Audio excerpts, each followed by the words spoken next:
Shalom Bapak Ibu Saudara yang dikasihi Tuhan. Ya, boleh enggak Ko Fajar kalau ini dimatikan AC-nya? Boleh? Panas ya? Oh. Soalnya pas di leher saya, takut kalau masuk angin. Nah saudara, bukan secara kebetulan kalau hari ini saya akan menyampaikan firman Tuhan dengan satu judul sebagai ciptaan baru. Yang ayatnya juga akan diambil dari 2 Korintus pasal yang kelima ayat yang ke-17. Dan tidak secara kebetulan tadi slide-nya ndak ada. Saya cuma dengarkan apakah kira-kira yang sudah hampir setahun ini atau sudah 1 tahun ya kita hafal ayat ini. Bapak Gembala terus ya, nggak ganti-ganti ini ayat ya. Memang kerinduan kita mestinya ya menjadi ciptaan baru. Sekali lagi ya, kita hafalkan ayat ini ya. 1, 2, 3. Jadi pakai ayatnya ya. Oke, pakai ayatnya ya. 1, 2, 3. 2 Korintus pasal 5 ayat 17. Jadi siapa yang ada di dalam Kristus, ia adalah ciptaan baru, yang lama sudah berlalu, sesungguhnya yang baru sudah datang. Ya, tepuk tangan untuk diri sendiri. Walaupun masih ada yang itu ya, enggak terlalu hafal. Ya, jadi siapa yang ada di dalam Kristus, ia adalah ciptaan baru.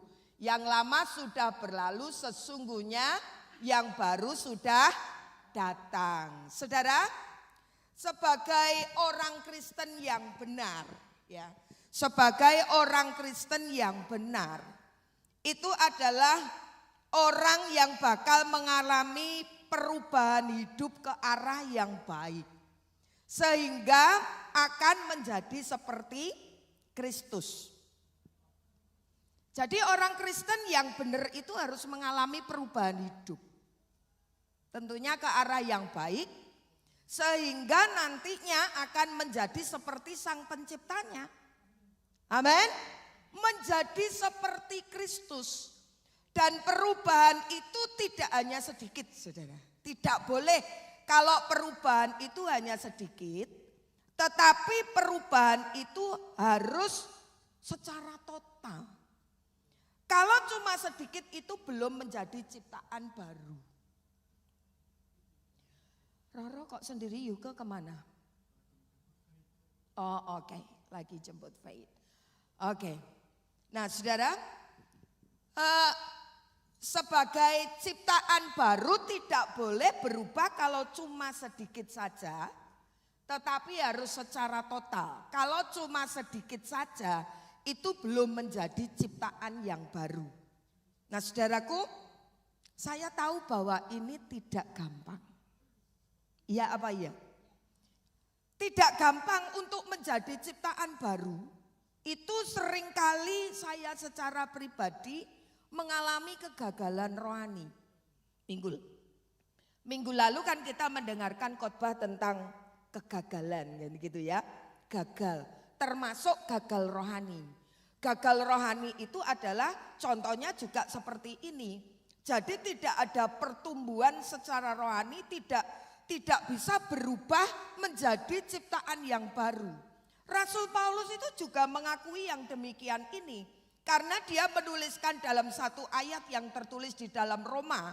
Pasal yang ke-7 ayat 19 itu mengatakan demikian. Sebab bukan apa yang aku kehendaki, yaitu apa yang baik yang aku perbuat. Melainkan apa yang tidak aku kehendaki, yaitu yang jahat yang aku perbuat. Pengennya melakukan yang baik tetapi justru yang tidak baik yang diperbuat.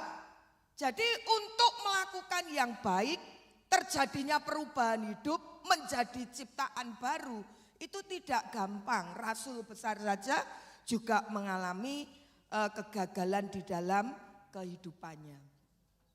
Saudara, saya akan menyampaikan 3 langkah untuk sesuatu yang dapat kita lakukan sehingga kita bisa menjadi ciptaan baru. Siapa yang ingin diperbarui hidupnya? Ya, semua ya tentunya. Ya, mudah-mudahan semua pengen menjadi ciptaan baru. Ya, saya juga pengen selalu diperbarui di dalam kehidupan ini. 3 langkah itu adalah yang pertama, kita harus mematikan segala sesuatu yang duniawi. Yang kedua, kita harus membuang segala yang jahat. Dan yang ketiga, kita harus mengenakan manusia baru yang terus-menerus diperbarui. Yang pertama harus mematikan yang duniawi, yang kedua harus membuang yang jahat, yang ketiga harus mengenakan manusia baru yang terus-menerus diperbarui. Yang pertama, saudara, kita harus mematikan segala sesuatu yang duniawi. Kita membaca di dalam, kita akan belajar dari Kolose, ya, pasal 3 ayatnya yang ke-5 sampai dengan ayat yang ke-7. Karena itu matikanlah dalam dirimu segala sesuatu yang duniawi, yaitu percabulan, kenajisan, hawa nafsu, nafsu jahat, dan juga keserakahan yang sama dengan penyembahan berhala. Semuanya itu mendatangkan murka Allah atas orang-orang durhaka. Dahulu kamu juga melakukan hal-hal itu ketika kamu hidup di dalamnya. Nah, yang harus dimatikan itu apa saja, saudara? Percabulan, kenajisan, hawa nafsu, nafsu jahat, dan keserakahan. Ini harus dimatikan, saudara. Percabulan, contohnya itu adalah segala bentuk hubungan seksual di luar pernikahan. Perselingkuhan itu juga namanya percabulan. Ya, perselingkuhan itu juga percabulan.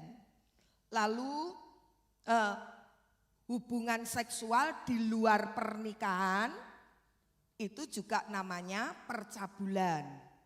Lalu contoh yang lain adalah hubungan sesama jenis, laki-laki sama laki-laki, perempuan sama perempuan, lalu manusia dengan binatang. Loh, apa ada? Lah karena di dalam perjanjian lama juga ditulis seperti itu ada loh, saudara. Jadi manusia dengan binatang.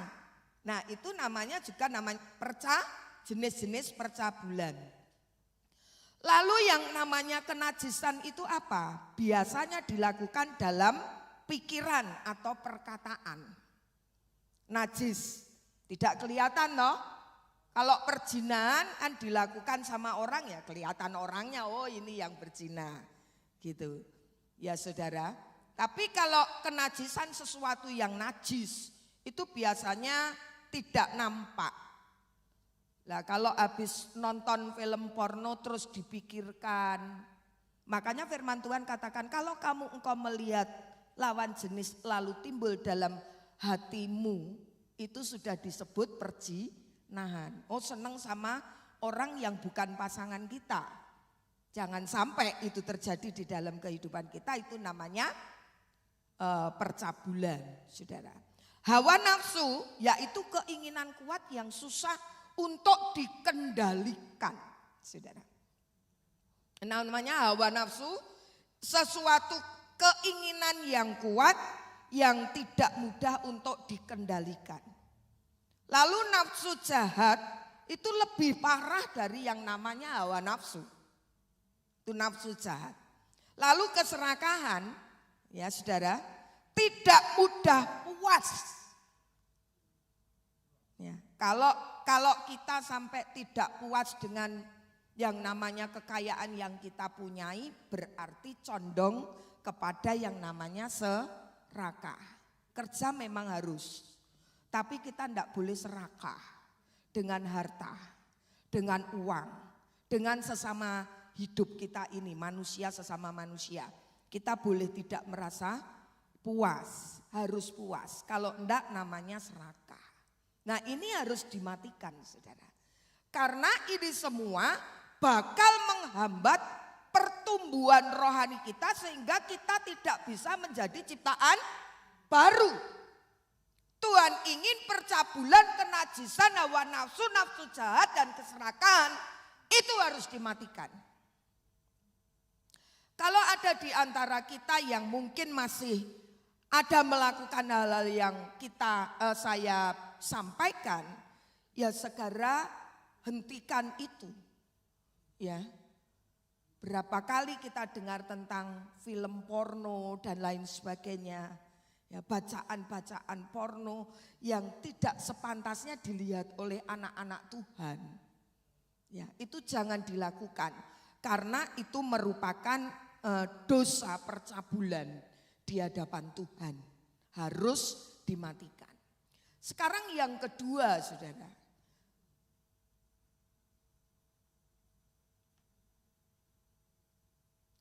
Yang kedua adalah membuang segala yang jahat. Membuang segala sesuatu yang jahat. Kolose pasal 5, pasal 3 ayat yang ke-8 sampai dengan ayat yang ke-9.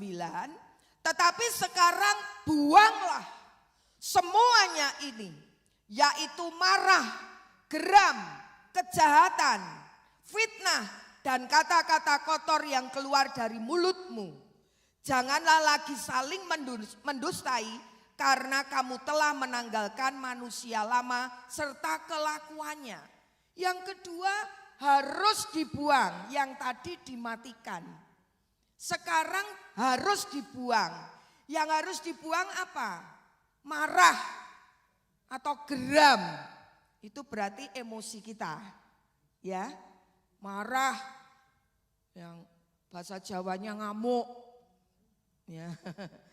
Ngamuk tuh kelihatannya bahasa Indonesia ya. Bahasa Jawa itu. Ngamuk. Bahasa Jawa. Itu enggak bagus, emosi. Ya, itu namanya emosi. Lalu kejahatan. Itu terjadi biasanya dalam perencanaan terlebih dahulu.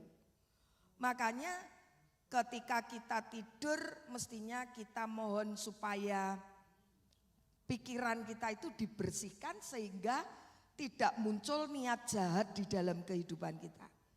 Janganlah ada niat jahat di dalam hatimu, kan begitu ya? Karena kalau itu tidak dibuang, itu akan menjadi nyata. Orang bertengkar biasanya bertengkar. Masa langsung membunuh? Enggak, saudara. Kalau ada tindakan membunuh, biasanya memang sudah ada di dalam perencanaan, di dalam pikiran maupun di dalam hati manusia. Dan ini perlu kita waspadai. Lalu buanglah juga fitnah, kata-kata kotor, dusta. Itu semua berasal dari mulut kita. Ya. Mulut kita, memfitnah dengan mulut kita. Ya toh? Kan mulut kita mengeluarkan suara untuk memfitnah. Kalau mulut kita ndak buka, ya ndak ada namanya fitnah. Iya toh? Masa misalnya saja saya sama Linda mau fitnah. Linda ndak bakal mengerti. Ngomong apa sih ini? Ngomong apa ini? Nggak ngerti. Ya saudara, itu berasal dari mulut, kata-kata kotor. Saudara, jangan membiasakan mulut kita itu mengucapkan kata-kata kotor ya. Jangan. Kelihatannya itu sepele. Ya. Tapi itu harus dibuang karena Tuhan tidak berkenan akan hal itu. Lalu yang namanya dusta. Kita mesti menganut satu drama di Indonesia. Jangan ada dusta di antara. Ya, itu. Jangan ada dusta di antara kita. Ya, suami istri itu mestinya gitu. Jangan ada dusta di antara kita. Mesti harus ada keterbukaan. Ya saudara. Ini semua sampah. Kalau sampah itu harus dibuang. Saudara senang toh simpen sampah di rumah? Enggak senang. Ya habis masak ya buang sampahnya. Saya ini senang loh lihat pemerintah Australia ini luar biasa ya. Menyediakan tiap rumah itu ada bin itu ya. Kotak gerobak sampah, tempat sampah yang besarnya segitu itu saudara. Ya toh, ada kuning, merah, hijau. Merah, hijau, kuning. Iya toh. Bukan traffic light itu. Ya. Rupanya pemerintah mungkin terinspirasi juga dari situ ya. Pikirnya supaya mudah diingatkan gitu toh ya. Lah merah itu untuk sampah-sampah basah. Kalau kuning itu untuk sampah-sampah kering ya, dus, botol-botol, recycle itu yang enggak pakai lagi dibuangnya ke situ. Lalu hijau, rumput, ya toh, saudara. Saya ini yang sudah pernah ke rumah saya kan halamannya cukup besar. Saya datang pertama kali ke sini menjadi istrinya Kogun itu. Kogan, lah tulisannya kan Gun, bacanya Gan, ya tulisannya Kogun, gundul. Saya jadi istrinya itu sudah ya rajin saya sapu tuh saudara yang sudah pernah ke rumah ya, lebar tuh halaman. Saya pikir lama-lama, nah ini bikin boyok, bikin tangan kecapean. Saya dibilang malas ya sudah terserah. Ternyata memang capek saudara. Zaman waktu saya pertama kali datang itu enggak ada itu bak sampah yang warna hijau. Itu kan baru berapa tahun. Di rumah saya loh. Loh no. Di Smithfield itu 8 tahun yang lalu enggak ada. Yang saya datang ya belum ada. Baru terakhir ya kira-kira jalan 3 tahun ini mungkin ya. Baru ada yang bin hijau itu. Pakai? Oh gardener. Loh siapanya? Loh iya memang kita pakai gardener sekarang setelah dia kerja. Tapi dulu enggak ada bak. Ingat enggak kok? Nah tuh. Ini saudara saya lagi khotbah jangan berdusta loh. Ini saya kasih tahu beneran nih. 8 tahun yang lalu tuh enggak ada. Adanya cuma merah sama kuning. Nah, oh ada yang nyala? Enggak. Enggak. Ya sudah terserah pokoknya hanya Tuhan yang tahu. Jadi adanya merah sama hijau itu. Nah saudara, itu saya bersihkan nih saudara. Lama-lama saya enggak bersihkan. Karena apa? Benar-benar tuh bersih tuh saudara ya. Halaman di tempat saya itu benar-benar bersih. Saya marah sama angin. Angin kenceng datang. Itu sampah ngumpul lagi. Ya ampun. Saya ini bocah ini saya nyapu kayak begini ya akhirnya enggak bisa bersih jadi kotor lagi. Akhirnya kalau saya mau ya saya sapu, kalau enggak ya sudah. Suami saya ya puji Tuhan enggak marah saudara.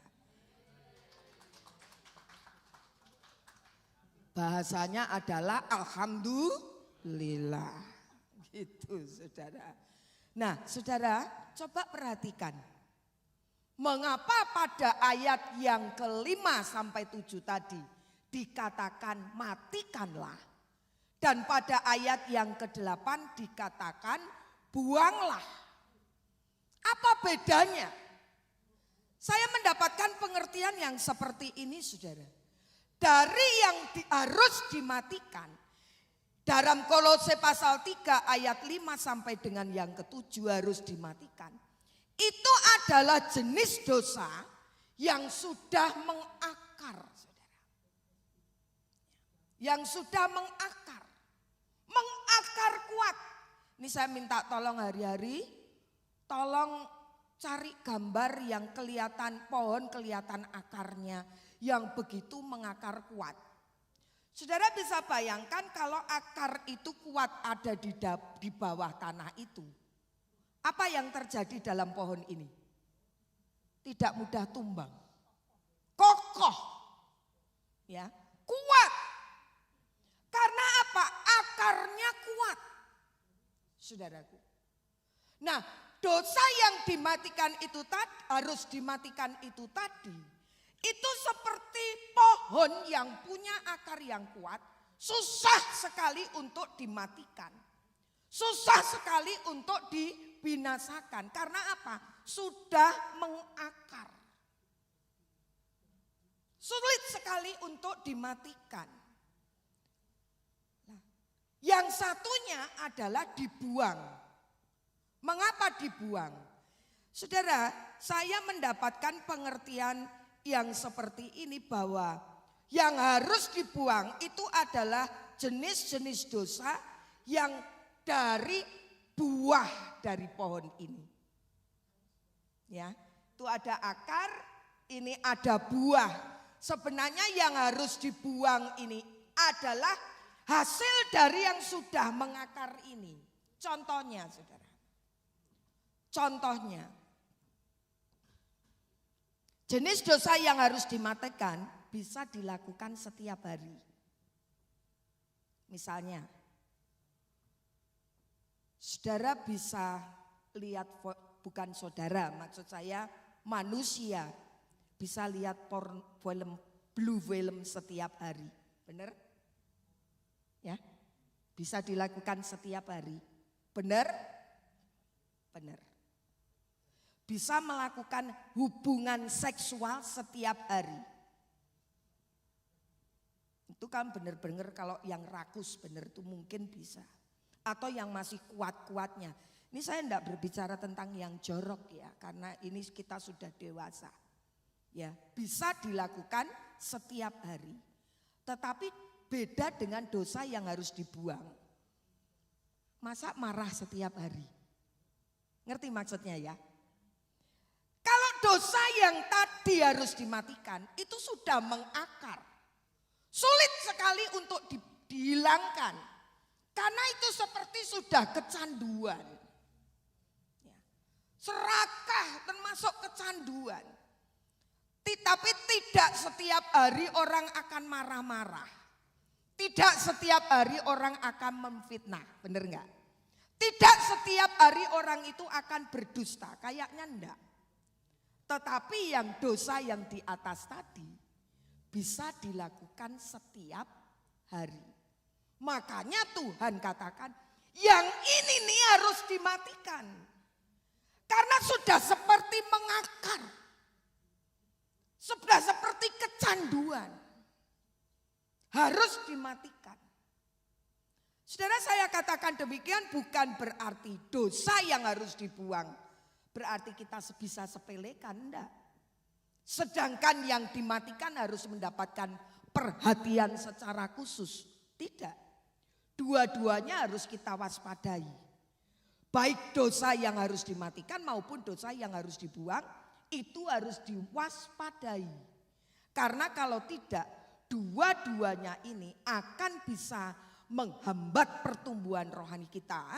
Sehingga kita tidak bisa segera bertumbuh, tidak segera bisa menjadi ciptaan baru yang Tuhan inginkan. Ya saudaraku. Jadi ini mari kita perhatikan, kalau masih ada yang datang pada malam hari ini, ya mungkin Bapak Gembala tidak cepat menggantikan. Jadi siapa yang ada di dalam Kristus ia adalah ciptaan baru. Yang lama sudah berlalu, sesungguhnya yang baru sudah datang. Keinginan beliau mungkin yang digembalakan ini harus bisa menjadi ciptaan yang baru, yang kelak akan menjadi seperti sang penciptanya. Dan itu bagus aja. Nah, mari kita berubah, saudara. Mari kita merespon akan firman Tuhan yang selalu kita dengarkan bersama. Supaya kita bisa menjadi ciptaan baru.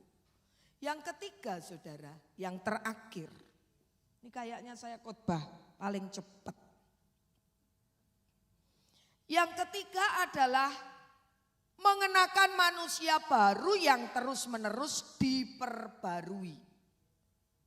Yang mengatakan demikian, dan telah mengenakan manusia baru yang terus-menerus diperbarui untuk memperoleh pengetahuan yang benar menurut gambar kaliknya, menurut gambar pencipta, yaitu Tuhan kita Yesus Kristus.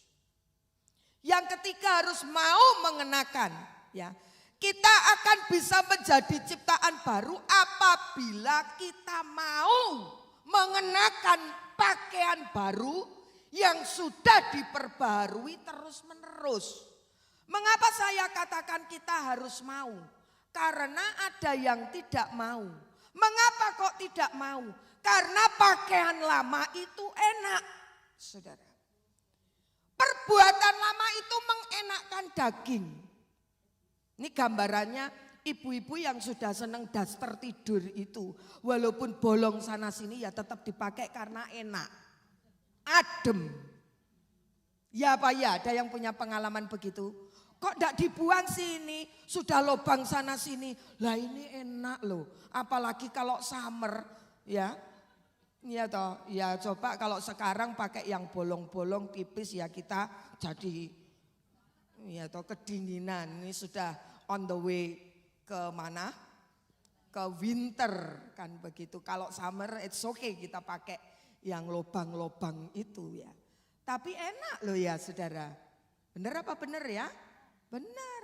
Ya ada pengalaman seperti itu saya juga. Tapi saya jarang. Ya. Saya enggak terlalu suka pakaian yang bolong-bolong. Pikir saya orang kok jalani melarat. Iya. Saya sering kali negur suami saya. Kalau suami saya mungkin ya senengannya ya sudahlah apa adanya. Kalau saya enggak bisa. Sekalipun itu baju tidur nih saudara. Saya enggak suka pakai yang sudah begitu usang begitu. Waktunya untuk jadi pel. Ya prinsipnya karena itu tadi. Anak raja, amin.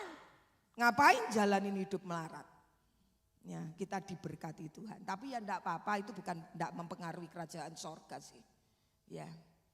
Kalau yang menjadi pengaruh kerajaan sorga itu kalau sudah dibuang di sampah, diambil lagi sama suami, dipakai lagi. Jadi ribut. Gimana toh sudah dibuang di sampah kok diambil? Lah masih enak, lo gimana toh? Nanti masuk angin lo banyak lubangnya. Ah biarin, nah jadi ribut. Ya saudaraku, itu yang jadi ribut. Mari kita mengenakan pakaian baru yang sudah diperbarui terus menerus. Mengapa kita harus mau mengenakan manusia baru yang terus menerus diperbaiki, diperbarui? Karena saudara, di dalam 2 Petrus pasal yang ke-2 ayat 20 mengatakan demikian. Sebab jika mereka oleh pengenalan mereka akan Tuhan dan Juru Selamat kita, Yesus Kristus, telah melepaskan diri dari kecemaran-kecemaran dunia, tetapi terlibat lagi di dalamnya, maka akhirnya keadaan mereka lebih buruk daripada semula.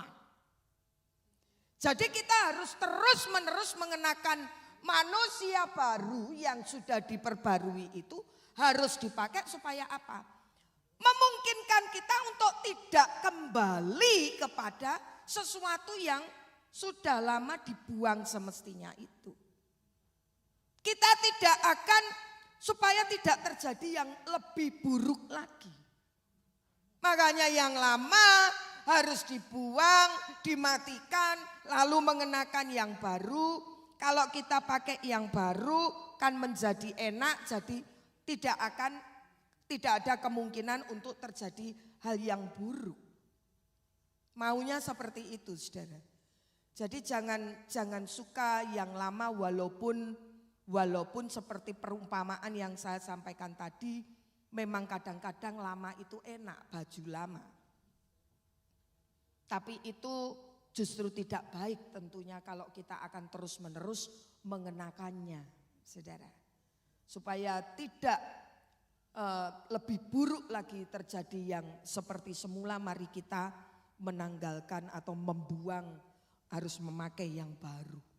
Ya saudara, jangan bosan berusaha untuk menjadi lebih baik. Karena hidup sebagai ciptaan itu lebih berarti daripada apapun. Ya saudara, dikatakan di dalam Galatia pasal yang ke-6 ayat yang ke-15, sebab bersunat atau tidak bersunat tidak ada artinya. Tetapi menjadi ciptaan baru itulah yang ada artinya. Yang lainnya tidak berarti, saudara. Yang lainnya tidak berarti. Yang paling berarti apabila anak-anak Tuhan itu bisa menjadi ciptaan yang baru. Kalau kita menjadi ciptaan baru, kita isi untuk mengasihi orang lain. Amin. Kalau kita menjadi ciptaan yang baru, kita isi untuk menjadi orang yang suka berbagi berkat. Kalau kita menjadi ciptaan yang baru, kita akan lebih gampang mengampuni orang yang bersalah kepada kita. Ya. Jadi sunat tidak bersunat itu tidak ada artinya. Yang paling berarti apabila kita menjadi ciptaan baru. Ini ayat tuh saudara. Ya. Ini saya dapatkan ketika ya persiapan khotbah ini dan bacaan di yang kita baca Alkitab secara harian itu. Ya toh? Saya lihat, loh ini bisa nih dipakai nih. Ya. Tiba-tiba Tuhan kasih ini, ya ini saya pakai. Supaya kita tahu. Saudara enggak pernah berpikir toh bahwa menjadi ciptaan baru itu berarti banget. Ya, sangat berarti. Jadi mari kita lomba-lomba untuk menjadi ciptaan baru. Ya, berlomba-lomba. Ya, itu tanggung jawab kita untuk menjadi ciptaan baru. Bukan tanggung jawab orang lain, tetapi tanggung jawab kita untuk menjadi orang yang baru di dalam Tuhan. Saya rasa itu saja yang bisa saya sampaikan ya saudara. Kiranya firman Tuhan pada sore hari ini akan memotivasi kita untuk belajar menjadi ciptaan yang baru. Ya, hidup sebagai ciptaan yang baru. Matikan yang duniawi, buang segala sesuatu yang jahat, dan mari kita bersama-sama mau mengenakan manusia baru yang terus-menerus diperbarui.